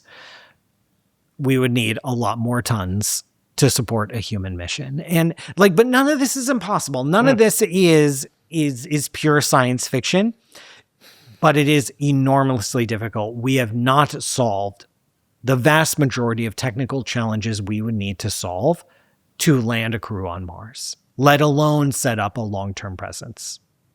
Okay, so let's start with landing the crew on Mars. Elon Musk is very keen on this. Sure is. Developing bigger and bigger rockets. I would say he will have the belief he could solve getting a crew to Mars and landing it. Yep. How about once we're on Mars, say the crew wants to come back? Is it harder? Because I don't know the gravity of Mars. Is it harder to escape from Mars, to launch a rocket off Mars? Or is it easier? It's easier in the sense that Mars has less gravity Okay. and essentially no atmosphere. Okay. So that is easier to launch off the surface. It's harder because there's no gas, there's no fuel on Mars. So we have to take the fuel with us. We have to take the fuel with us, or we have to design equipment. There are methods to take what the little thin atmosphere, the carbon dioxide in the atmosphere, and transform it into methane. There are ways to do it, but that requires industry. That requires equipment. That requires stuff that needs to exist on Mars and operate in a condition unlike anything else we've seen on Earth. So the advantage of Earth, even though we have a really thick atmosphere, even though we have a deep gravitational well, we've got gas like laying all over the place. We have the combustion elements we need to power a rocket right here. Mars doesn't have that. So we have to take our fuel with us or send it there, which everything is all possible, but then you think all this through and the total amount of stuff you need a minimum of 100 tons, probably 10 to 100 times more than that, to support a single mission to Mars. Cost estimates are all over the place because a lot of this is based on technologies that we do not have. Could it be about $1 trillion? Roughly $1 trillion. That's what I said this morning. Why does Elon need $1 trillion? I think I know why Elon needs $1 trillion. Okay, but assume we can get them there. All right. And assume we can get them back. Or maybe, And they're still alive. Maybe it is a one-way mission. And they're okay with that. Maybe. Survival. I went to a South by Southwest around, it was about 15, 20 years ago. And I went to a session talking about life on Mars. And they said the biggest challenge is the radiation, which will be hitting. I mean, There we go. yeah, it's done. Oh, we figured it out. Yeah, there it is. We missed it. Oh, wow. Sorry, people listening, Connor's just brought up a city on Mars. But, well, looking at that, should we just try and establish life on the moon first, just as a test? Would that be useful? This is a very tough question to answer because the moon has a lot of advantages. It's close. Yep. We've been there before. We kind of know what we're doing. It's easier to get to. There are a lot more failure options that allow for crew survival. On the other hand, the moon has less gravity than Mars. We know that underneath the Martian surface, there's a lot of frozen water and there are also frozen ice caps that we can take advantage of. So we know water is present on Mars. The moon does have some water in its regolith in the dirt, and there are some permanently shadowed craters that we suspect have pockets of ice water. That water is much, much harder to get than it is on Mars, but it is a lot closer. I don't have a dog in this fight. Okay. I think there are very solid arguments to be made on both sides. Okay, so we're going to need drilling equipment for the ice and a way to convert that into water as well. along with Yes. that. So we need sources of energy. We need nuclear reactors on Mars, which we've never operated a nuclear reactor in a near vacuum at temperatures averaging 100 degrees below zero. A dust is also a problem. So the Martian dust has been blowing around that planet for billions of years. It is super, super fine grained. It's almost like talcum powder. It gets everywhere. It erodes seals. It degrades equipment.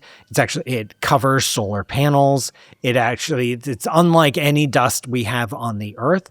So any kind of equipment, any kind of building is going to have to navigate the dust. Are there any craters that they can put themselves in that escapes the dust? Yeah, The almost shields? certainly. So if you're thinking about a a colony on Mars, you have to make a few trade-offs, or you look at what you need. You need water. You need good sunlight because you'll want to grow crops. You'll want to use solar energy. This will almost certainly have to be supplemented by nuclear energy. And good luck getting any government to agree to launching nuclear anything into space. But assuming you can solve the political hurdles, you need water, you need sunlight, you need protection from cosmic radiation. How serious is the cosmic radiation protection? And is that solvable? It's the real deal. It's nasty. It is pretty much any astronaut on a Martian mission is almost guaranteed to get cancer. Okay. Not during the mission, but at some point in their lives. They're almost certainly guaranteed to do it. Here on the Earth, we have a thick atmosphere and we have a strong magnetic field that protects us from cosmic radiation. Even then, cosmic rays still make their way to the surface. I've seen estimates, I don't know how accurate these are, but roughly somewhere around 3% of all cancers on Earth are caused by cosmic radiation. Okay. On Mars, there's no atmosphere, there's no magnetic field. Or there's no atmosphere to speak of, there's no magnetic field to speak of. So you have to go underground. Okay. Because you can't just, one of the nasty things about cosmic radiation is you can't just build a wall to protect yourself. Because if you have a thin wall, then the cosmic rays hit the wall and then create a shower of daughter particles that then rain out on the other side of the wall, which are just as nasty as the cosmic ray itself. So you need bulk. You need a lot of material, and the best way to do that on Mars is by going underground. So this city is kind of unrealistic in some ways because the city will probably be underground. I hope they have a lot of oncologists. That's to make that city viable. Okay. Also, they don't have nearly enough food. Yeah. That's 95% of a Mars colony is going to be food. Growing their own food, importing their own food. Sustaining a colony on Mars they'll have to grow their own food because it's ridiculously expensive to send even a kilogram of material to Mars. So feeding the colonists from Earth is going to be a non-starter. There's no way we can afford that. They have to be able to grow their own food. And so 90% of any colony has to be dedicated to crops. The challenge of growing crops doesn't seem that high. The challenge is, you're right. If you have water and you have sunlight, you can build a greenhouse. We figured this out here on Earth. But the sunlight is best near the equator, just like it is on the Earth. That's where you get the most amount of sunlight. And the sunlight at the equator is roughly equivalent to the sunlight in like Nordic countries, like subarctic regions of the Earth, which is not zero. We can grow crops in Finland, I think, but it's not easy. And that's your maximum amount of sunlight. Plus, every once in a while, there are dust storms that completely covered the entire planet from pole to pole, which killed one of our rovers because it didn't have enough sunlight for long enough, and generally bad for crops. But you also need protection from cosmic radiation. You can't really, we're probably not going to be able to pack giant mining equipment and like bulldozers to Mars.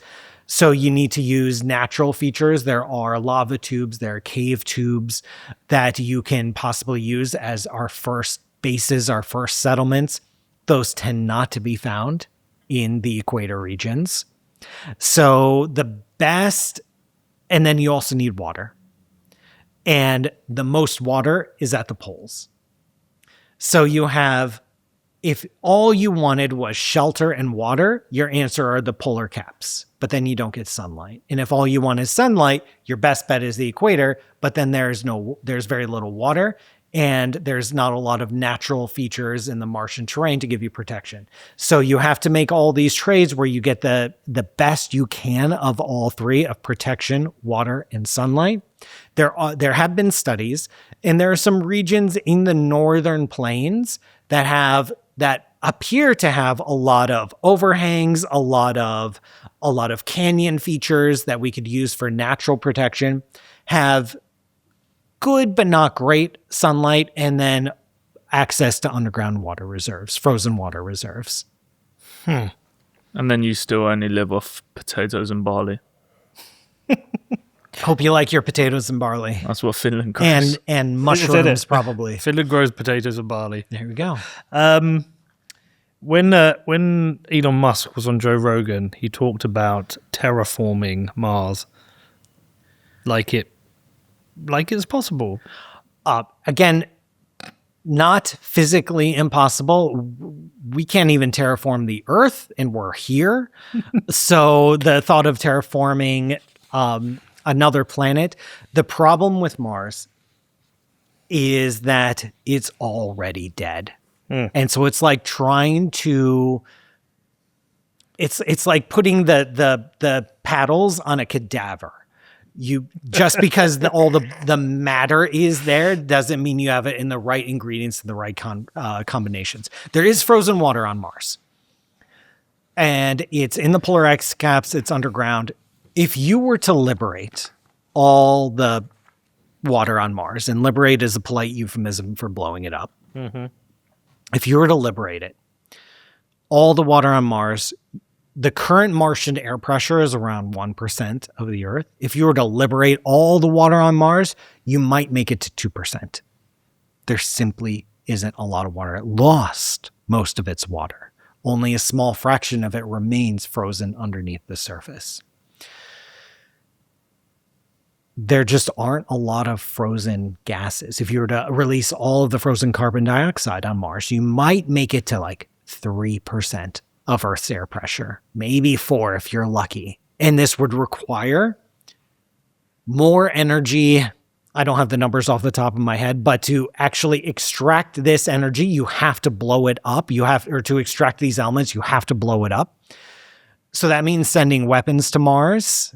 Like that makes me feel a little uncomfortable. Like, yeah, let's give really rich people and random governments the ability to send nuclear weapons to Mars. I'm not comfortable with it. Yeah, it's just like that doesn't sit well with me. Even if we were to do it, it would probably require more nuclear weapons than we've ever developed in the history of humanity. It requires more energy than we can effectively capture on Mars, than we can send to Mars, that we can transfer to Mars. Again, there's no physics that says we can't do it, but there are enormous practical and engineering challenges.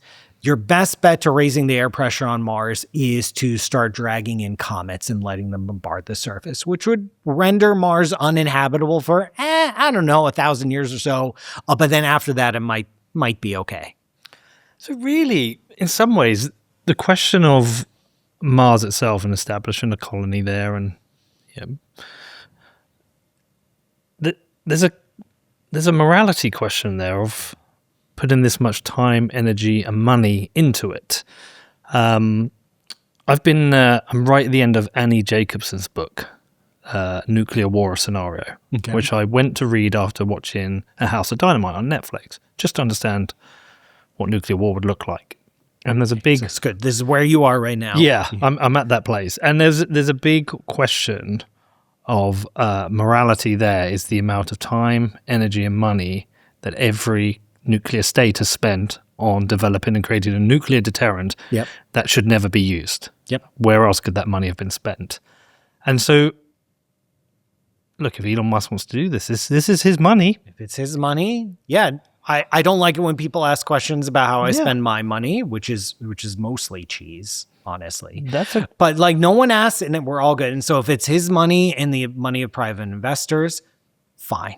But there is a morality question around where else could we direct that money? Could it be directed better on this planet? I think it's a fair question to ask. It's a extremely fair question. Do you, it's a legitimate question. I don't know if you can answer this. Do you think the idea of establishing a colony on Mars is a waste of time as we are?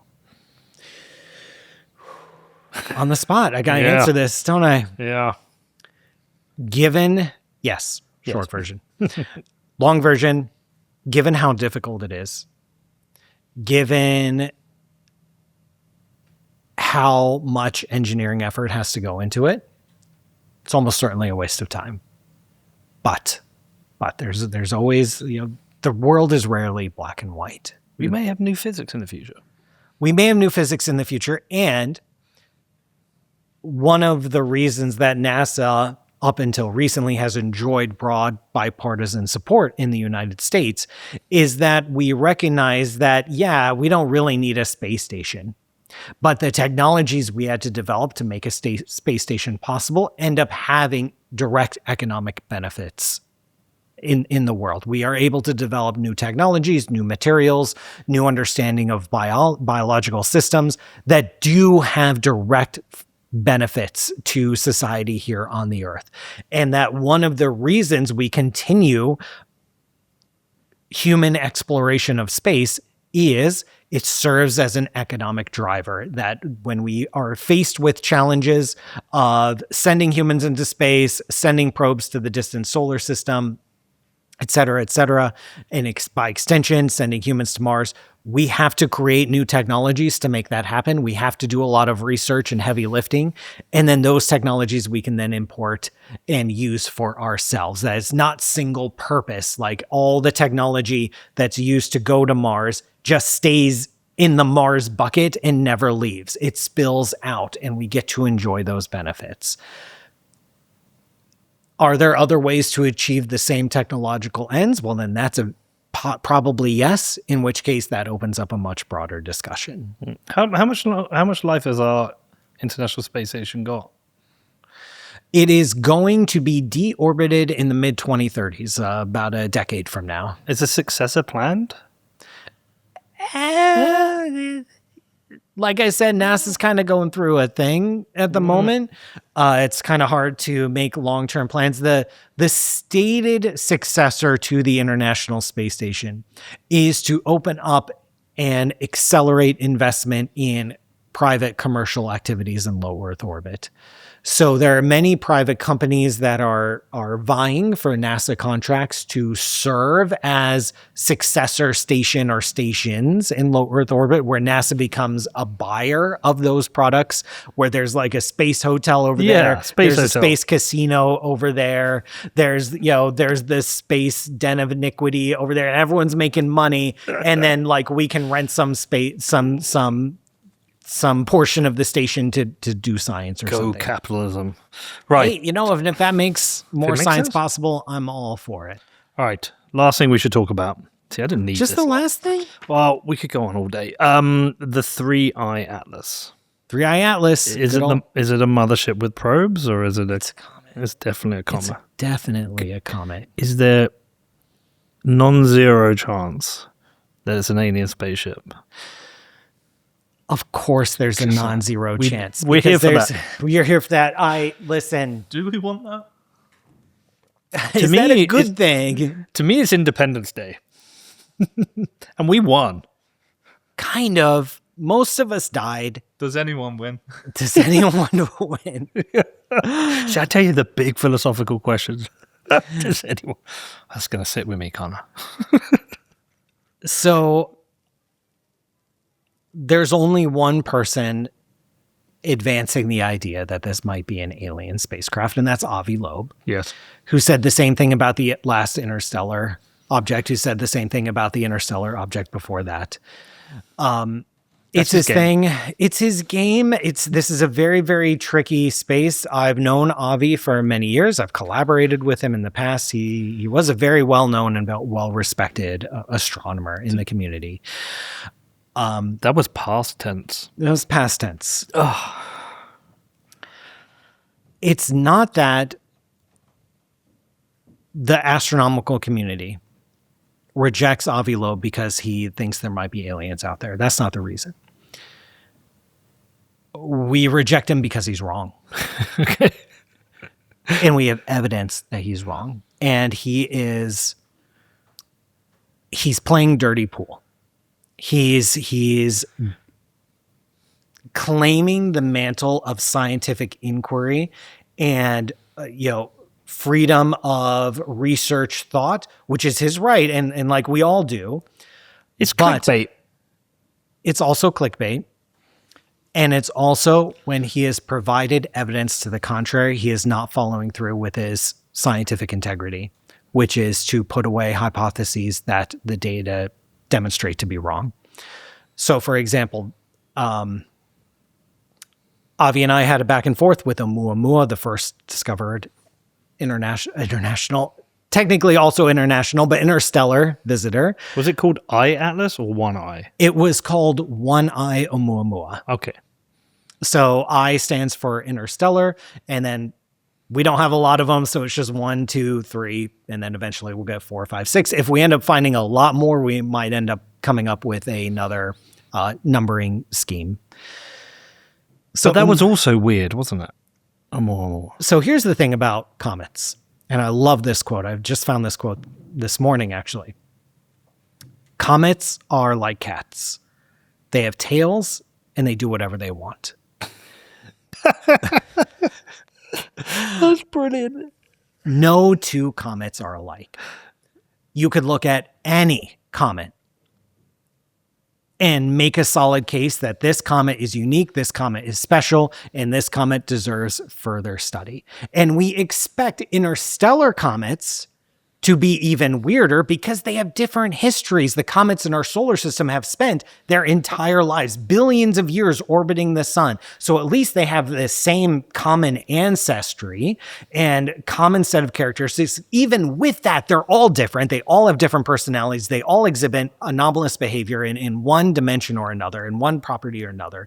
And then we expect interstellar comets who came from different solar systems with different kinds of abundances of elements, who traveled on their own path through the galaxy doing who knows what before encountering our solar system. So we expect them to be different. So just looking at how this comet is special doesn't really communicate much, because all comets in their own way are special, unique snowflakes. And okay, so this comet, 3i Atlas, is different. Great. It also looks and acts and smells like a comet. And so, It doesn't have a visible tail. It does. Ooh. We've observed it. We have pictures of it. It's got a tail. And also, some comets, we call them dark comets because that's a cool name, also don't have tails. Not every comet has a tail. And in fact, there are breeds of cats, the Manx cat, that have no tails. So just like comets are cats, they just do whatever they want. All right, they're no one's boss. We work for them. But there is a lot of weirdness about this, right? There are things that have excited people. It is genuinely interesting. We do not have a lot of interstellar visitors. There are things that are unique. There are properties of this comet that are currently unexplained that do not fit. You could also say the same thing about any comet. You could say the same thing about Halley's Comet. There are things about Halley's Comet that do not match any other known comet. Halley's Comet was from my childhood, Connor. It'll come back around. It'll be in his kid's childhood too. Mm-hmm. How is a comet different from an asteroid? In general, and there are a wide variety, there is overlap, especially the more we study small solar system bodies. Another clue about Avi Loeb is that he doesn't collaborate with planetary scientists, people who have been studying solar system objects and small rocks for their entire lives. He doesn't collaborate with any of them. His specialty through the decades of his career are more in astrophysics and cosmology. And so where are you? Why are you engaging with the community who have been studying these kinds of objects their whole lives? It's not because he's proposing that they're aliens. It's because he's misrepresenting the data. There have been planetary scientists who have studied even 3i Atlas, and they'll write a paper on it, and he'll misquote their paper or misattribute it or twist their conclusions, and they will confront him and say, Avi, that's literally not what I said. Like you've literally cut off portions of my graph from my paper and then presented it in a way that is disingenuous, does not represent my actual conclusions. And then he just keeps going. And so that's why we don't like Avi anymore. Not because he's saying they're aliens, but because he is not committing to scientific integrity. Avi, stop this shit. You got us excited, man. But it makes headlines. It gets you on YouTube. Gets you on YouTube, and it makes science harder. But I forgot your question. The difference between a comet and an asteroid. So in general, very, very broadly, this does not apply in all cases. Comets are more icy than they are rocky. They have more water and like methane and carbon dioxide, whereas asteroids are more rocky than they are icy. Generally, comets formed in the outskirts of the solar system, while asteroids formed a little bit closer to the sun. And that's about it. And are they all basically tiny little planets? They're chunks. They're bits of planets. They're the leftover bit. They're the debris. When you mix up the batter and there are little bits of flour on the edges of the bowl, those are the bits. And one becomes interstellar as it basically hit something and it's changed direction and it's. There's so many different gravitational interactions and physical interactions. We lost probably. This is based on simulations of planetary formation. We probably lost upwards of 90% of the comets and asteroids that were here in the early solar system. They just get scattered.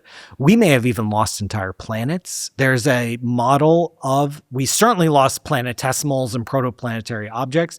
There's some highly suggestive models that say that there were 5 giant planets in our solar system and we lost one of them. Most planets are probably rogue exoplanets. They are not bound to any particular star.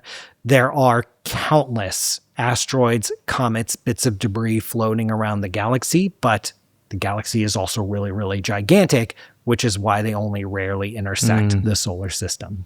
All right, 2 final things. One's going to be a curveball. Okay, firstly, what I may have asked you this last time. What is your favorite weirdest thing within your field of work? What is the thing that gets you? What gets me is what we talked about earlier, the enormity of it, the scale of it, that I can open up my computer, write a piece of software that encodes some physics and some knowledge of the universe and is able to replicate the vast majority of the history of our universe at large scales. Or I can write down an equation that captures it. That here we are, monkeys on the surface, apes, sorry, biologists, apes on the surface of a unremarkable planet in the corner of a spur of a spiral arm,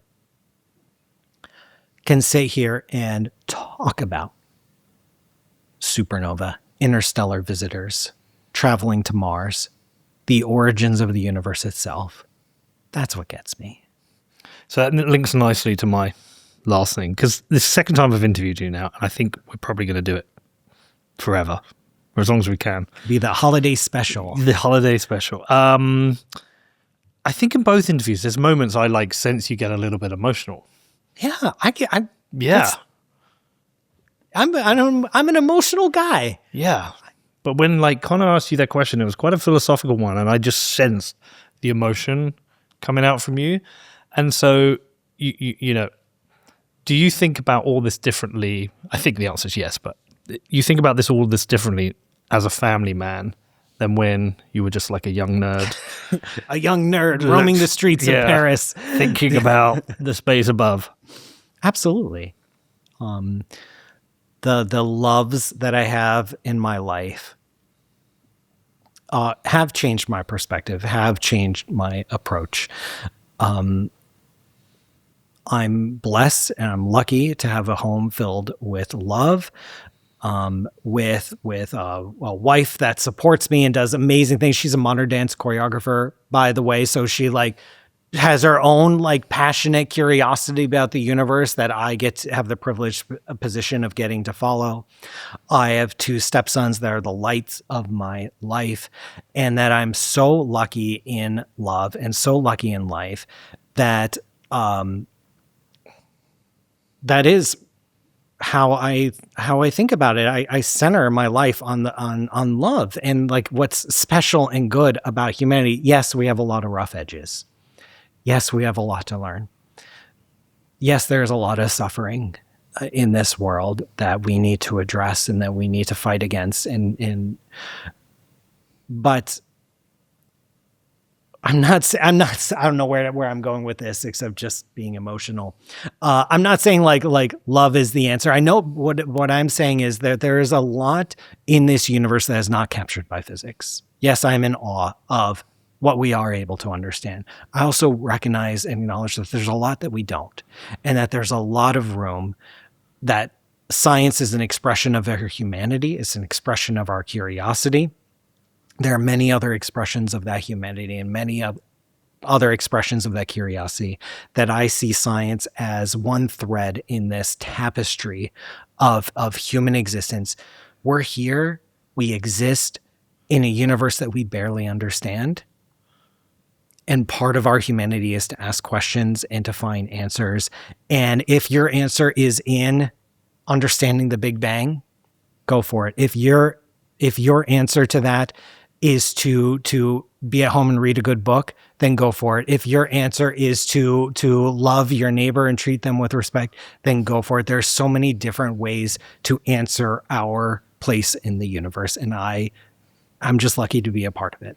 Well, I love you, man. Honestly, I love you too, Peter. You've been my gateway to the things I think about when I'm not working. From when I first discovered your podcast, and I learned about the fact that the size of something is relative.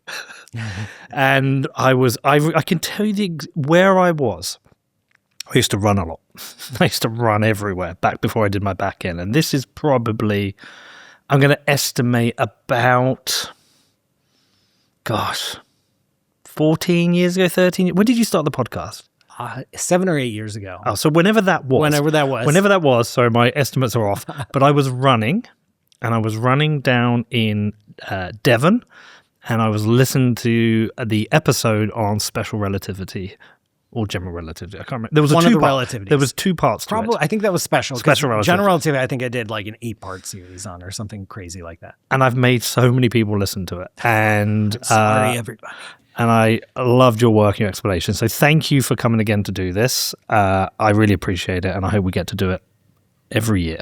Thank you for having me on. It's a privilege to be on here, and it's a privilege to be able to share what I know and what I love about the universe with anyone that will listen. And thank you to everyone who's listened all the way to the end. We will see you all soon.